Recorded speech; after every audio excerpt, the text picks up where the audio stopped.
There's been a lot of dialogue lately about how to fix the NBA. And I think, there's a pretty simple solution. I think what you have to do is you have a league for the dark skinned players. You have a separate but equal league for the light skinned players. So if you look at the sort of the glory days of the NBA, it was dogs, right? It was dark skinned players. It was Gary Payton, MJ, Sean Kemp, Charles Oakley, these sort of players. And nowadays it's just a lot of Jalen's. A lot of people named Jalen, and it's a lot of light skinned players. And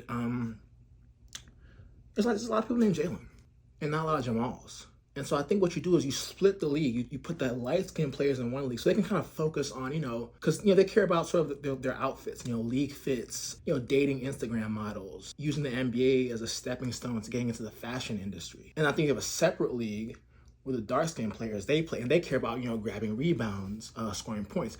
And look, you still have, a lot of those dark skinned players now. You have Kevin Durant, you have Jimmy Butler, you have Patrick Beverly, he's not in the NBA, right now. But, so those players are still around, but they're a lot more marginalized now. So I think what you do is split the league. And then, obviously the white players, the European players, they can float in between the two leagues. Obviously the skin color doesn't really matter so much for the coaching, but I think what you do is you put the dark skin players in the sort of the dog, the league where people care about basketball.